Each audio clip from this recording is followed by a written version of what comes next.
All right. Welcome, everybody. Great to have everyone here today. We are here to talk about digital equity implementation strategies. As part of the work on community connectivity plans, we at NDIA have had the pleasure of talking with many of the accelerator communities and the LCAs kind of as plans have been developed and going through the process. And one of the things we've heard is that it would be really useful to hear about some existing plans that are working, particularly in Appalachian and rural communities, to understand kind of how do you make those programs go? Get into some of the nuts and bolts of what this work looks like on the ground as you all start to kind of think about developing implementation strategies for your own plans, informed by what you've heard from your communities and the stakeholders you've been talking with. So that's the focus of today's webinar. We'll be talking about specific digital equity implementation strategies, a few examples from some of the grantee communities and a couple from outside of communities, but we think that are really relevant. Before we get any further, I think we'll do a quick round of intros. I'll start. My name is Aaron Schill. I'm the Director of Research and Programs at NDIA, and I'm located in Portland, Oregon. And I will turn it over to Paulo. Hey everyone, good afternoon. Paolo Balboa, I'm with NDIA, Senior Program Manager, and I'm in New York. We're joined by two excellent presenters and panelists today, one of which is also a member of this cohort. I'll invite them to introduce themselves. We'll start with Ashley. Hi, my name is Ashley Smith. I am SOAR's digital navigator, and I'm located in Eastern Kentucky.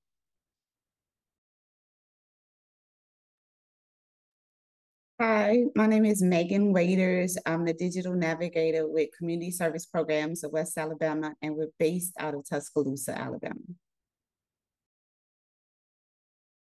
All right, and thanks so much, Ashley and Megan, for joining us today. You all are going to hear from them, a lot more from them shortly. We're going to devote most of the time for today's webinar to hearing from them about the programs that they're running and give you all an opportunity to ask them questions. So start thinking of questions now. The stuff that you would want to know if you're implementing a program, the behind the scenes, this is your chance to get a little bit of a behind the scenes look at how some of these programs work. How they've navigated some of the challenges that are going to be common across a lot of your communities. So start thinking of those. Feel free to put them in the chat, and we'll reserve plenty of time at the end for some discussion. So let's move along, and first we'll take a look at the agenda. So what we're going to cover today, in a moment, we're going to highlight a few implementation strategies from programs that we at NDIA think are great examples of digital inclusion work happening in Appalachian and rural communities. And then, as we said, we'll hear first from Megan and then from Ashley about the programs that they are running. And then we'll have reserved quite a bit of time for Q&A. So if that sounds good, we'll move along and just do a quick overview of what we're hoping to cover today. So we want to emphasize implementation strategies that are going to build on what you've been doing for the past several months. You all have been talking to a lot of folks in your community. You have a ton of knowledge, both data you've been collecting, your own experience and the experience of stakeholders and community members. So you have a good idea of what's going on, what the needs are, and we want to talk about how do you turn that knowledge into programs that will meet those needs, and recognizing that resources may be limited, capacity of your organization or partner organizations may be limited, and one of the main emphases will be how do we help build up the capacity of the ecosystem in your community, in your county, in your region, and in your state. You'll hear kind of consistently throughout this, building partnerships, engaging other folks in the community and bringing them along as key partners to do this work. So that's going to be kind of a couple of our key takeaways from today. And so to do that, let's do a little bit of background first. I promise this will be a quick overview, but we think it's really important to always base discussion of strategies and developing new programs in what we know about communities. And so we want to emphasize the importance of aligning any strategies you develop with the current state of digital equity in your community. And I think we've shared some of this before, but so this will be a quick recap. If we can go to the next slide.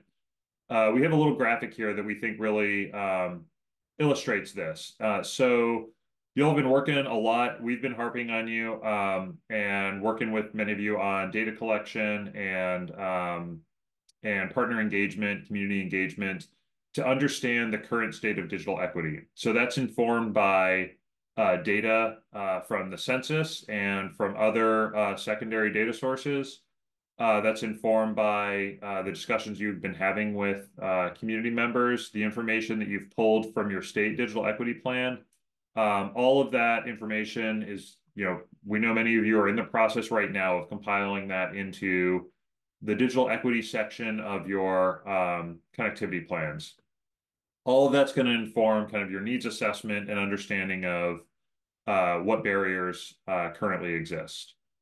And if we go to the next slide, take a quick look at what that might look like. So, for example, in the State of Kentucky Digital Equity Plan, one of the barriers is that from the state survey identified that there's a significant lack of digital skills that creates a barrier to home broadband adoption. So, that could be for any number of reasons. I don't feel confident, and so I don't think it's worth my money to pay for home broadband if I don't really know how to use it. Maybe I don't see the value, any number of reasons that a lack of digital skills might lead to not adopting home broadband. But 30% is a significant number of folks saying that that's one of the challenges they face. And so then, we've really encouraged to dig a little deeper and understand how that affects some of the specific priority populations. So there are a couple examples here how that might affect someone in looking for new employment opportunities, how that might present a barrier for older adults who may be interested in staying connected to family members or who may be looking for a way to continue living independently in their home. And, the ability to utilize technology could really help with that, but for whatever reason, they may be uncomfortable. So this is all, the information that you've been gathering should be telling you these kinds of things, whether it's from data that you've collected or from folks saying, here's why I either am not adopting the internet or using it at home, or here's what we hear from the community members that we serve at our organization. So hopefully you're kind of gathering and collecting some of this stuff to understand what are the barriers that exist. So from there, we've also harped a lot on collecting asset information and understanding what capacity exists in your community. And if we jump to the next slide, we can see the way we talk about this is the needs assessment, so those barriers, plus the asset inventory you've been doing. So the stakeholders you've been talking to, the existing organizations and programs that may be in your state or in a surrounding county, or maybe directly in your county. We know that there's a lot of great work already happening. Those two things together, the challenges and barriers, along with the assets and resources that you currently have, together create the current state of digital equity. And from there, that's essentially the starting place that we would encourage you to consider implementation strategies and how to understand and connect the strategies and programs you're going to be implementing back to all the work you've been doing over the past several months. So with that, I'll pause and turn it over to Paolo to do a little more forward-looking discussion now about implementation strategies specifically. Yeah. So just to tie this back to a table that y'all have probably seen in the digital equity portion of the community connectivity plan template. We're all building, just to build on this a little bit, like there is a column, there's a table in the implementation strategy section, which I believe is section 2E, which reading from left to right, column by column, aligns with what we are describing here. So the first column to the left, for instance, is what sort of target population might your proposed program work with. The next column is what type of digital equity barrier or need is specific to that population. So those two items might be found in the needs assessment, right? What are the existing barriers to digital equity? The next few columns in that table are directly aligned with information that you might find in your asset inventory. So upon thinking about who are the target populations and what are their specific barriers to digital equity, we want to begin thinking about, okay, what types of organizations locally already work with those communities, might already work with those communities? What types of programs might already exist that have elements of support for those communities? And in a lot of these cases, some of these organizations and programs might not necessarily identify themselves as digital equity programs, but that's what the work of the advocacy and orientation for this work looks like. So we want that table to sort of logically flow into the final column, which is sort of like a complete sentence that says, this is the program that will address the needs of this particular covered population. That's sort of what we're getting at when we talk about implementation strategies. So to break that down a little bit further, just some quick components of what might go into an effective implementation strategy, or a final column in the table.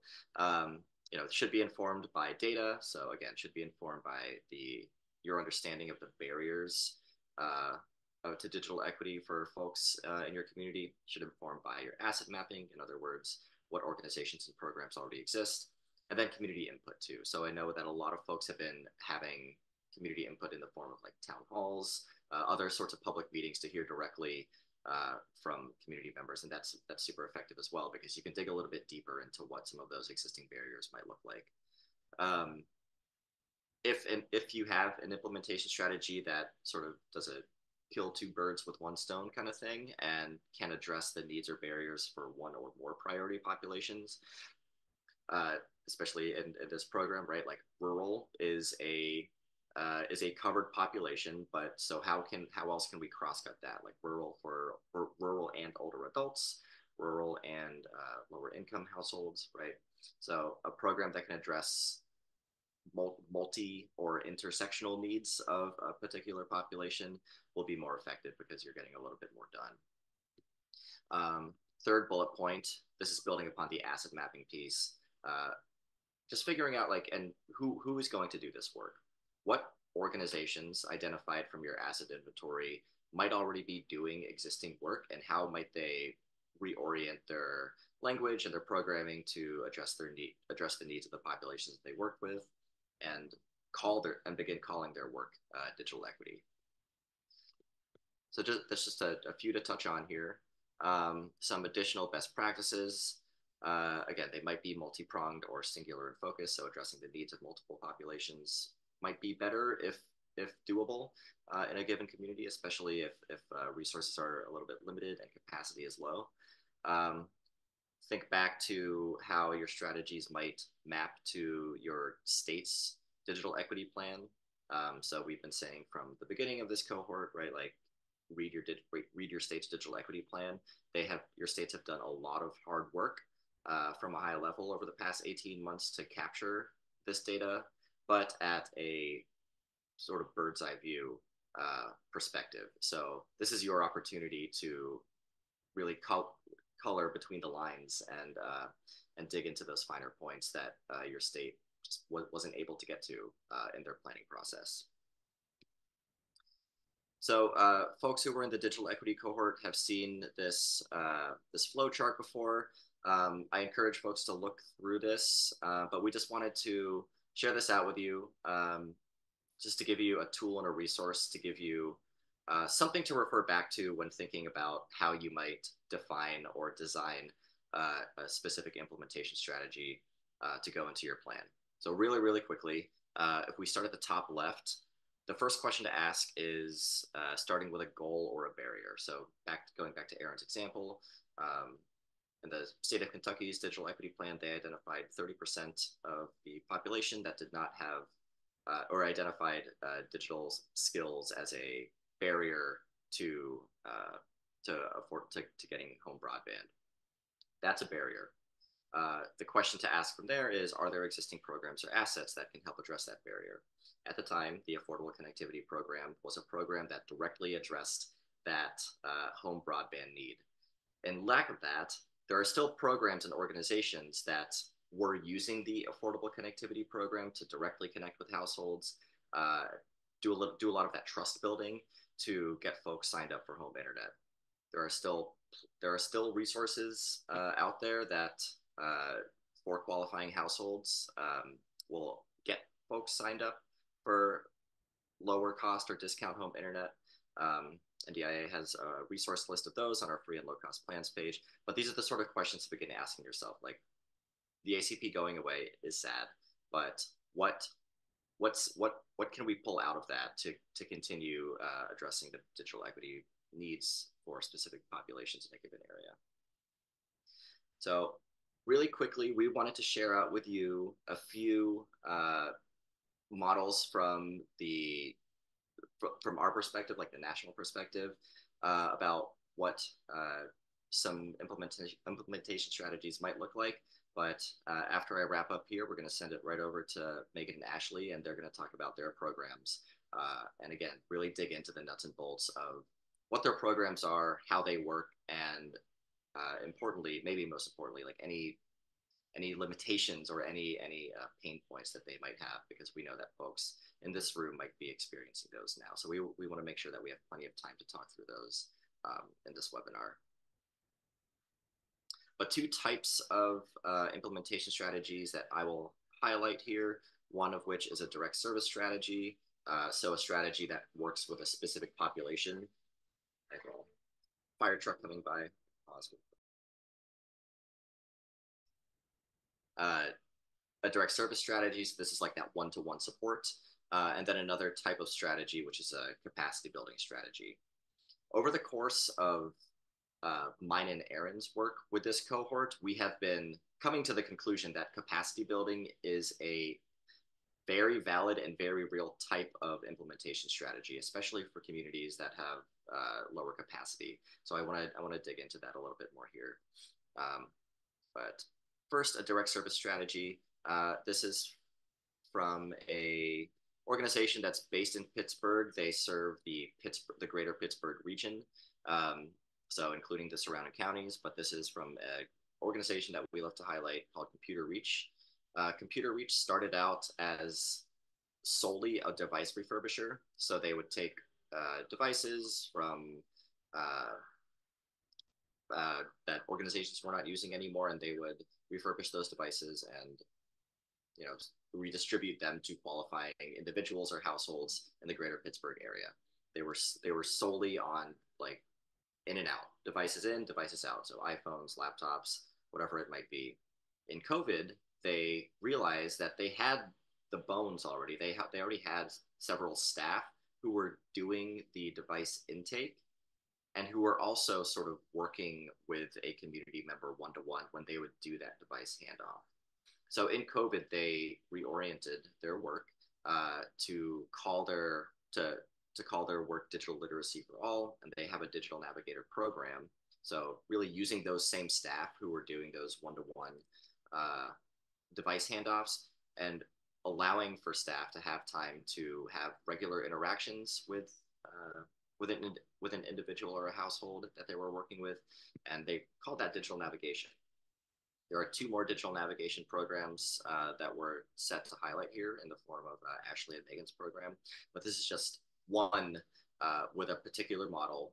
And in this particular model from Computer Reach, yeah, they reoriented their work to realize like we don't have to be just devices in and out. We can also do that one-to-one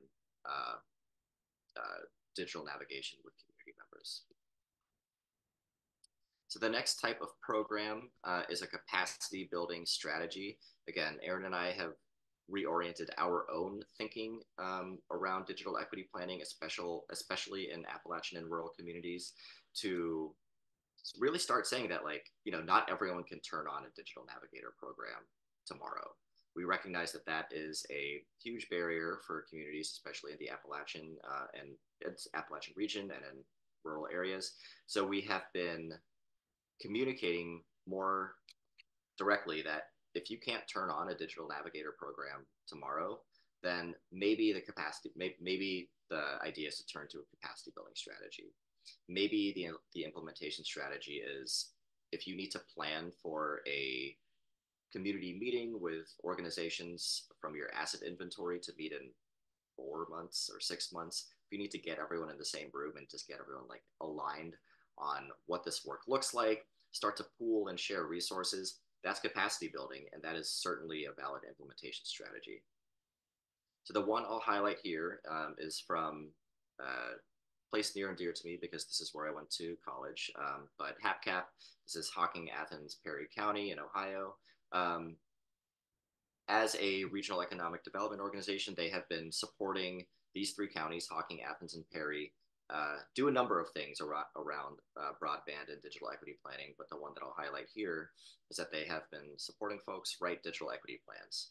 So this, the digital equity plans for these three counties were published in 2022.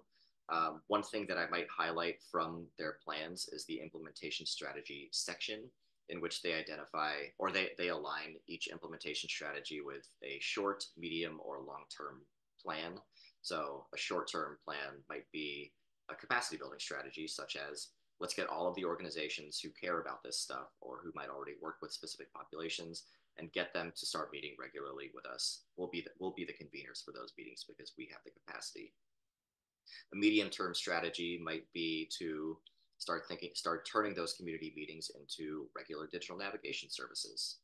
How do we pool the existing resources across organizations that aren't necessarily talking to each other or who aren't necessarily using the words digital equity and digital inclusion, and start getting them to realize what you're doing is digital equity and digital inclusion, and here are a few other organizations that are doing similar work. Everyone is low on capacity, so let's start to think about how we can pool our resources. That's an example of a medium-term strategy. A long-term planning strategy might be around data collection for those programs. How many interactions is a digital navigator having with a given community member? Are there any improvements in that community member's life? Like, are they signing up for home broadband? Are they getting more regular FaceTime calls? Are they looking at YouTube more, right? These are important elements for a longer term strategy because they mean that people will pay attention to the program and will be able to realize like, oh, this is a model that works.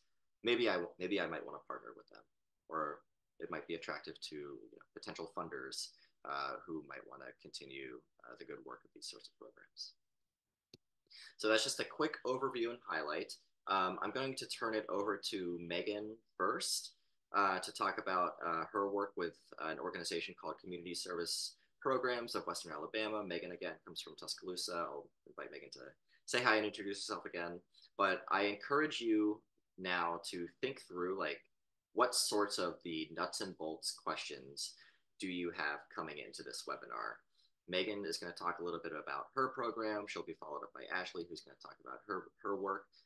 Aaron and I will be in the Q&A sort of gathering questions, but we want to make sure that this webinar is as useful for you as it can possibly be. So we'll endeavor to answer any questions that we can, and please stay engaged throughout the course of the presentation and drop your questions in the chat.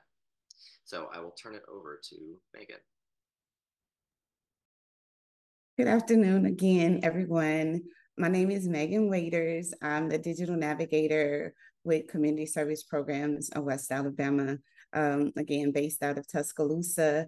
So we can go to the next slide, or first slide. All right, so this is just a little bit about what we do at our agency. The Digital Navigator program is housed out of our housing program. And so in that Digital Navigator program, so I teach digital skills classes. I'm actually at the library right now. I'll be starting those in about 2 o'clock. I provide assistance using digital devices, help people obtain devices, and also help if they're needing discounts on their home internet connectivity. So our housing program, we have so many programs. We have a program that provides rental and delinquent rental assistance. We have a home buyer education course, delinquent mortgage assistance. We also do financial capabilities, coaching, counseling, education. We have a weatherization program and a healthy home program. So if there's any maintenance needs that you have, we also can assist with starting or expanding a small business. And so the Digital Navigator program plays a huge part in all of the services that we provide at our agency, because we understand that these things are now digital. And so our clients, in order to access them, they need to also understand the digital space, have the digital skills, have a device, and be able to connect through the internet. And I'm sorry, there's a train coming through. But next slide, please. So our agency as a whole, we service 11 counties in West Alabama. But for the Digital Navigator program, we're focusing on some pilot counties, which is Greene County, Hale County, Dallas County, and Sumter County. And so you'll see how many libraries we have there in those counties. And I travel throughout our service area, teaching digital skills, providing devices, and assisting people with getting connected to discounts on their home internet. Next slide, please. So this is kind of what it looks like and how I help people to digitally navigate. So of course, I spoke about the digital skills classes. What we're doing now is a digital skills challenge where I've actually created a digital bingo game, and it's been pretty fun for our clients. So there's lots of skills on there. We use the North Star curriculum. And so there's a bunch of skills and modules on there. And the goal is that they get as many skills as possible. And this will range from learning how to use basic concepts of a computer, basic internet skills, how to even set up an email, which is so important now because you need an email address to access just about anything, like you would need your address for your home.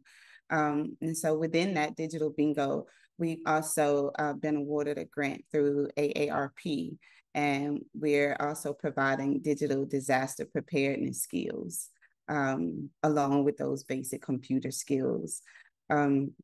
And so for me, I understand that learning how to be safe on computers and safe digitally is just as important as obtaining a device or being able to connect through the internet. And so we have a portion of those digital skill classes that also focus on digital security and privacy skills. And our goal is to assist our clients in navigating digitally in order to obtain the services that they need through our agency, and also access services that they may need in their regular lives outside of what we actually provide.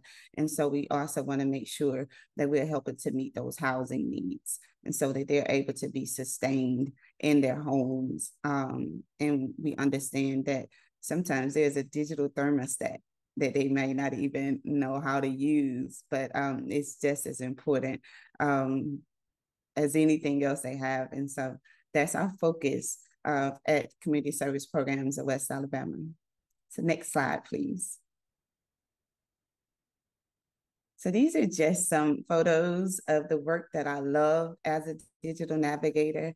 I believe that digital navigator services kind of connect our community. We're a bridge in our community because we help our clients to access things that they may not have even realized that they needed in terms of being connected to the internet and web. And so these are pictures of clients that receive tablets and are part of my digital skills classes. And I put the hearts there because I believe that you just gotta love what you do. You have to be passionate about serving people. And so this is one of my favorite jobs that I've ever had. So next slide, please. So this is our digital inclusion team at Community Service Programs of West Alabama. We have our program manager, Ms. Alicia Maston, our data manager, Lasagna Hood, and then myself, the digital navigator. And so our team is focused on just starting out. I've seen about just under 500 clients just as a digital navigator, just one me traveling throughout all of the counties. And so our team has been working to develop strategies to meet the needs of the people that we serve. And so that meant that I spent a lot of time having conversations with people about what their needs were. And so as a result of that, I understand that we also need the data. We need the data to be able to support the sustainability of our program and continue to be able to provide these services to as many as we can. And so I use the Airtable that NDIA has created, and I actually love it. I know there may be some that may have a little trouble, but I use that to input data from each one of those clients. And when you think about just under 500 clients that I've seen, just one person, one digital navigator. And so I use forms. I created a paper format so that they can just fill out those forms and I can enter that data into the system so that we can account for them and it doesn't take away from me actually being able to have those conversations and provide those skills or connect them to the resources that they need. And so that has been very beneficial to our implementation of the program.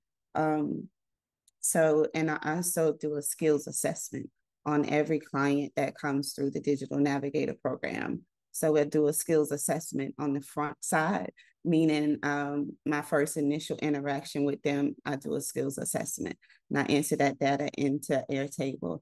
And so the next time that I see them, which in terms of, so I've had clients that receive tablets through our program. And so they did a skills assessment. And now they may be coming through our program again to do the digital skills classes. And so I'm doing another skills assessment just to see where they are within those couple of weeks. So sometimes it's been a couple months. And so after they finish the digital skills classes, I'm going to do another skills assessment on them. And so what I've learned is our clients are actually seeing the growth that they're having by being able to check off those boxes and say, hey, I wasn't checking my email. Or some of them may say, I don't have an email or I don't use the internet. And then they'll check the next box initially and say, well, I check my email twice a week. And so that lets me understand that they may not understand the language of digital skills or and so it helps them and it helps me to kind of evaluate our program on a continuous basis so that we're able to continue to meet the needs of our clients. And through the AARP grant, we've been able to provide more services for clients, even in terms of disaster preparedness, scanning their documents to a flash drive, something that they may not have even thought that they needed.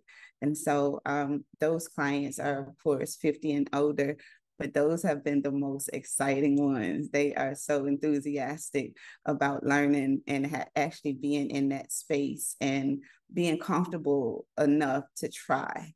Because I think they thought for a long time the digital space was going to go away. And now they're learning that everything that they have to access is through the digital space.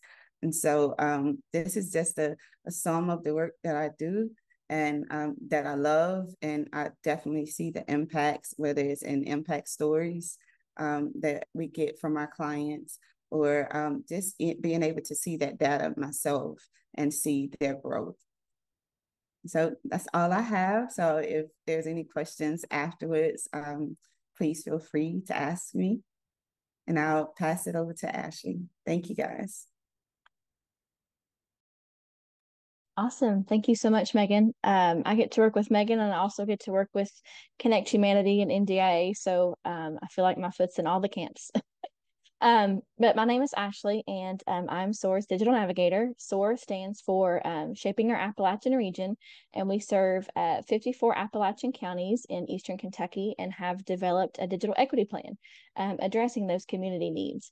The plan highlights the need for quality, high-speed internet connection for under and unserved communities, as well as education, devices, affordability for the region. Our plan overall really helped framework what SOAR wanted to do in the Office of Digital Equity, but also serve as a template for local governments, area development districts, and other agencies to apply in their own local community. We broadly have the goal of using digital skills to make an economic impact in communities, targeting those who need adult education services, job skills, or training, seeking a degree or remote work. By targeting this group of individuals, we can lower the unemployment rate. We can have more individuals with degrees and diplomas, and increase the use of telehealth and bridge that digital divide. Our strategy for accomplishing this is to partner with external organizations already serving those who are attempting to help these areas.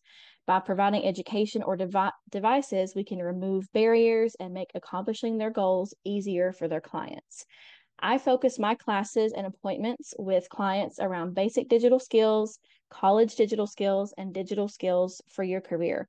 All of these classes can appeal to everyone or may just be interested in one area, but they have been developed to be teachable in a group or individually. I'm able to go in person to many counties. Obviously, I can't go to all 54, but I can help in person or teach virtually. We implement North Star so that students can expand and continue to practice things that they've learned. North Star is an online digital skills platform that has modules for self-paced learning, Windows, Mac, computer basics, Microsoft tools, and even digital skills for daily living.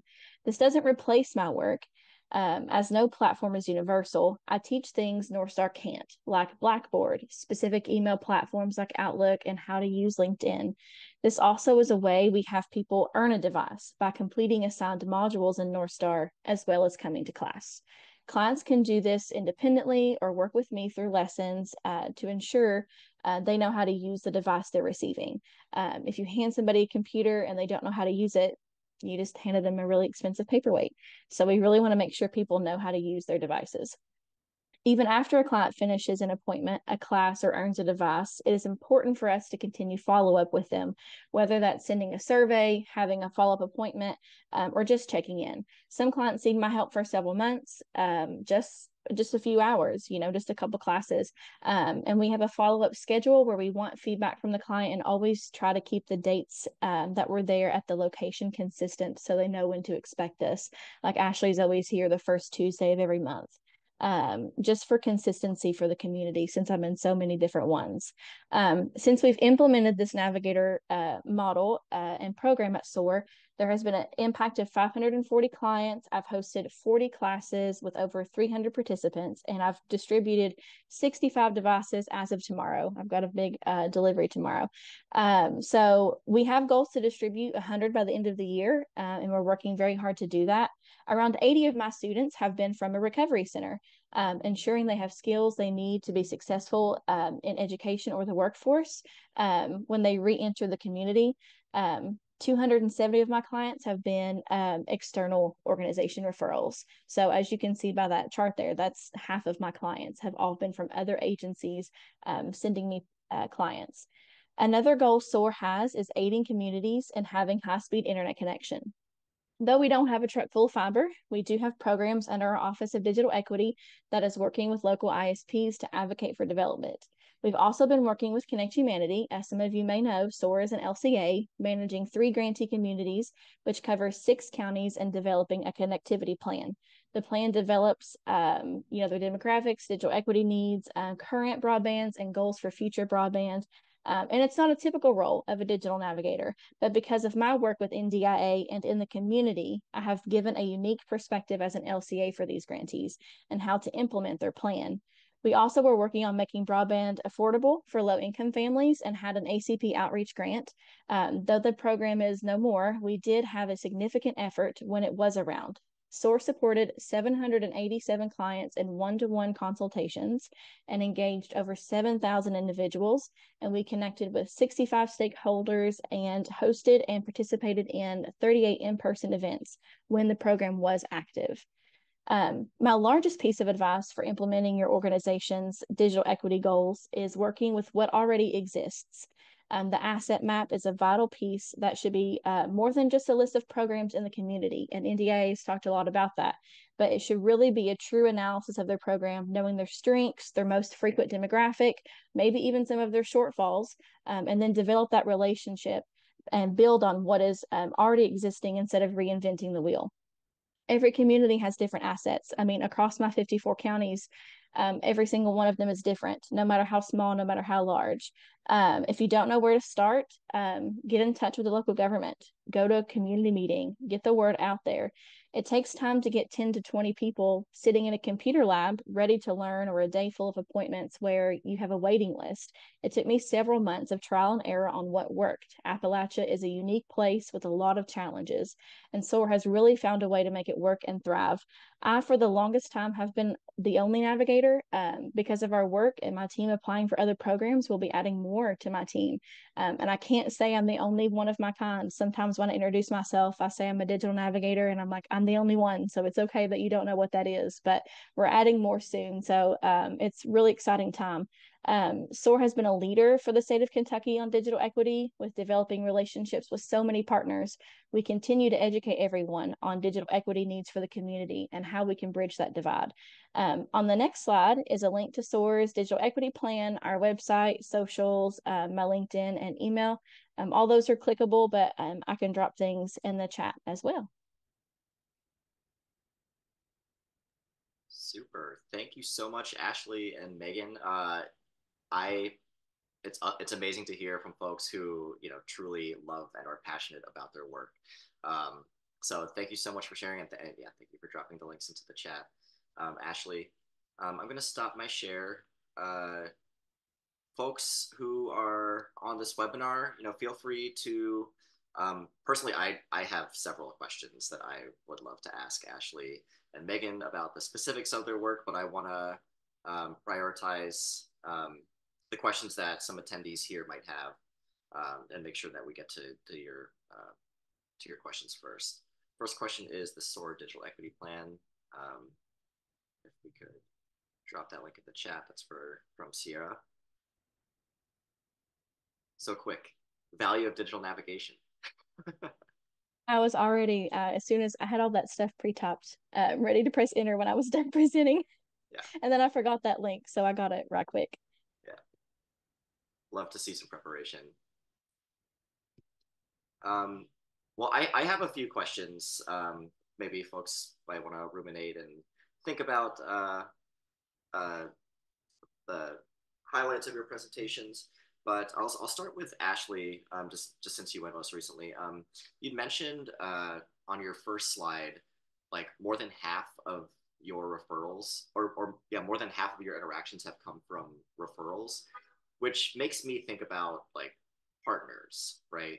So like, can you talk a little bit about, from maybe at the very beginning, like right now you're cooking, you're doing digital navigation, like it's successful, but can you talk about like a few months ago or maybe like a year ago, like how did you get these partners engaged, and what were you telling them about your program to let them know to refer to you in the first place? Yeah, so when I first started, one of the first people I reached out to was an existing SOAR partner, which was the community colleges. Big Sandy Community and Technical College was and is a great partner of SOAR, and all of our community colleges in Kentucky are all interconnected. So a big chunk of those students, I have written down that like 73% of them receive the Pell Grant, which means they have certain income qualifications. And so we really try to go into those places and work with them so that they can get digital skills to complete their degrees or certifications. It's the client that I see most often is non-traditional college students. So they were a great partner. I hate cold calling. That's what I refer to it as, a career center or a library. And they're kind of like, huh, what do you do?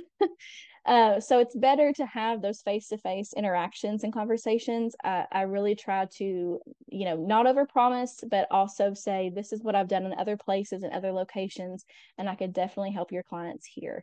And just keeping it very, to the basics, to the bones, and then we build off of that, because I don't want to step in on things they're already doing or already working on. So I say, this is what I can offer and do, and then this is how we can build.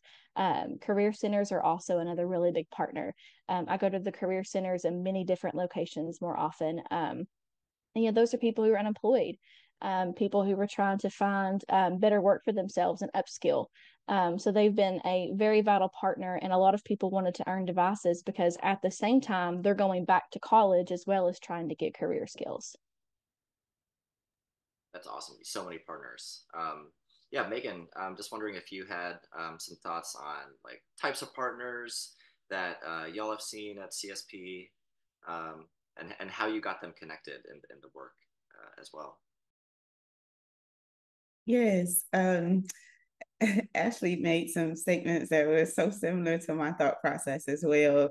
And so I've learned that the face-to-face interactions are more effective. Um, and I do make the cold calls because it's a big service area, but the face-to-face interactions, actually talking to our clients, our agency sees lots of people. And so just having those conversations with them and finding out what's actually happening in their communities, what they actually like that's happening, where are the places that they kind of gather. So that has been what we found has been the libraries in those rural counties. So, and then the senior activity centers. So you have a mixed population, but for the most part, in our rural towns, they're kind of overflowing with our older population of people. And so they gather at the senior centers or at the libraries. And so those have been very crucial partners for us. Our agency actually, we provide the financial fitness and credibility building classes at our career center. And so there are clients that are referred through the Digital Navigator program once they're actually participating in those classes for financial fitness. Let's see, my interactions. We do, sometimes I will knock on the doors of the churches in the areas if there's someone there, just to kind of introduce ourselves, because what we're learning, there's a large population of people that are on social media, but there's also so many that are not. And so I found that just getting out and hitting the streets, as I would say, going to town council meetings, making our presence known in the communities, kind of building that trust, because people have been so disappointed where people would say, hey, we're going to provide this service, and then they never show up, or they only do it once and it's not something that's being sustained. And so just talking to those partners and building that trust with them and actually communicating what our services are, and also letting them know that we also want to be a referral service for them also. And so by us hosting the digital skills classes at the libraries, then the libraries are actually getting more patrons in as well. And so just being able to bridge that gap there to help them and also help us service some people. That's great. Thanks for sharing. I was wondering. This is just like a question that we've seen, and I'm wondering if y'all might talk a little bit about this and maybe more instructional for everyone else who is also on the webinar. But like the idea of how a program actually works. Like, have you seen examples or any advice around like organizations sort of like sharing a digital navigator or a digital navigator type person moving across different types of organizations, or is that is your role more set in stone, housed in one organization, or from the larger field? Just curious. I'll jump in. I don't know. Ashley wanted to go first. So I haven't seen that work happening through other agencies like that. But what I've done is been building binders to actually train some library staffers to be digital navigators in a sense in their spaces, because generally I'm only in those areas a couple times a month, or sometimes once a month. And so if they have someone that I can kind of bring up to speed to be able to assist their clients on a regular basis, that's something that I've been doing most recently. But overall, not here in Alabama. I haven't seen any other digital navigators or that understand that they're digital navigators. They may not have that title. Yeah, I was going to say that, well, I'm the only one, so I really wouldn't see kind of transient, but as the state of Kentucky is going to have digital equity grants, we know some communities that would be looking to add a navigator. And so I am preparing to maybe do some training, and obviously NDIA develops a lot of resources and sharing those with them as well. But just sharing with them my knowledge. And so I might become more fluid with other organizations and just supporting and helping launching their programs from the ground. So they don't have to do a lot of the legwork themselves, and I can give them a launching pad. Yeah, that's great. And it was just sort of like a nuts and bolts question, right? Because like we have, I mean, I've been asked just like, okay, like can a navigator float between organizations? It's sort of like from a logistical perspective, like a little bit more complicated than might be worth to take on. Um, but in your scenarios, what I'm hearing is that like you both are physically traveling all across the region. So like if that sort of marries, and I'm just sort of talking to the audience now, like if that sort of marries this idea, like, okay, a navigator can't float between organizations, but they can physically move from one place to another to offer different types of support. So thanks for talking a little bit about that. Um, the question around who pays the navigator is always the $1 million question in the room. Just wanted to get a temperature read from you two, like what your thoughts are on who actually pays for this. Aaron and I are happy to answer after you guys share your thoughts, but just wanted to talk about funding. Yeah, well, my program was a grantee of the NDIA, so that is where my salary comes from. But I know that for future navigators, we have other partners that we're hoping that will add another navigator to our program.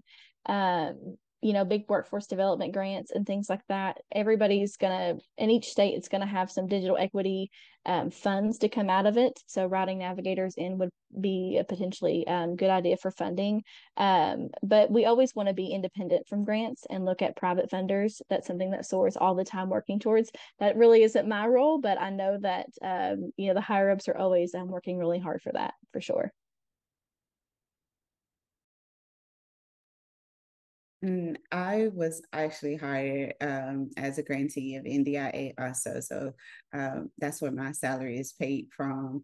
Our agency is a nonprofit, and we are kind of sustained through many grants. And so what my director does is if there's a grant out there, he's applying for it. And so we have several of them that are kind of coming on the heels of another one, and some of them run concurrent. And so he's looking to be able to pull some funds from one of those to maybe be able to pull another digital navigator in a sense. Like we were just awarded a grant from Connect Home USA. And so that is going to kind of provide some funding in that digital space for us. And so even if it's just a part-timer, just to be able to have some more hands on deck to handle the quantity of clients that we're seeing. Yeah, thanks for those for sharing your perspectives, and Megan touching on Connect Home, which is actually a part of a question in the Q&A, so that's super valuable. I was wondering, Aaron, did you have anything to add on the Yeah, question I was about just going to say, so both Ashley and Megan mentioned that their programs have funding. It's not actually from NDIA. We have a larger grant from google.org, but that supports those programs. But I think the thing that I heard consistently from both of them is their programs rely on like cobbling together funding from like a few different sources. And that's kind of like that's what this work looks like. It's a little bit of hustle to go like scrap together funding sources. So the funding we have funds the programs for a couple of years, but then during that time they're working hard at Megan. I think I also heard you say that you've got some funding from AARP to help support some of your work. William brought up Connect Home USA in the Q&A. That's a program for folks who aren't familiar. That's a program from HUD. There will be funding coming through NTIA, through the Digital Equity Act funds. None of these is like a magic, long-term solution. These are all kind of grant programs or, the best cases you can find a partner in the community.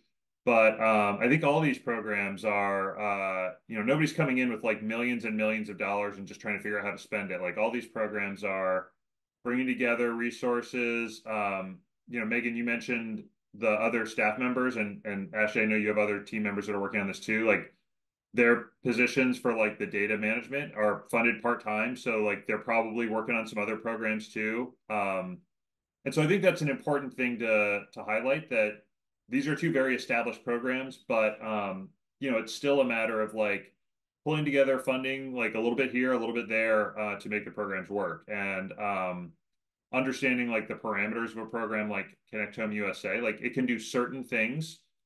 So it might be able to, there are certain activities or programs that are eligible for that. So thinking about your plan, like which strategies would be eligible for that funding, and you can kind of like go after that funding for this one thing. And then AARP probably wants to fund like a very particular type of work for older adults and serving seniors. So like you can do part of your work through that funding, and it's like kind of cobbling together these programs. I think that's one of the consistent things I'm hearing from Ashley and Megan, but also that we hear from a lot of the programs we work with is um, figuring out how to be smart about like identifying these different funding sources and then like get them all to kind of mesh together to support the program that you have a vision for, that what you want to achieve with your program overall.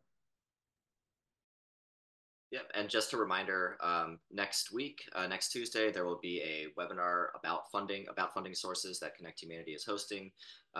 We will be on to talk about like specific digital equity funding sources. There will be a number of other presenters on that call, so more valuable information coming out to this cohort specifically next Tuesday. So please register if you haven't already. I see that we're at a minute to time. Please join me in giving a hearty congratulations or hearty round of applause to Ashley and Megan for joining us on today's webinar.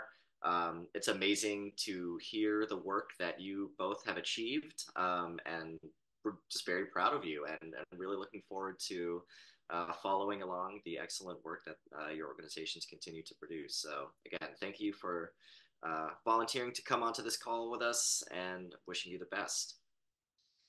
For folks who tuned in, thank you for joining this webinar. Thank you for staying engaged. And we will close out.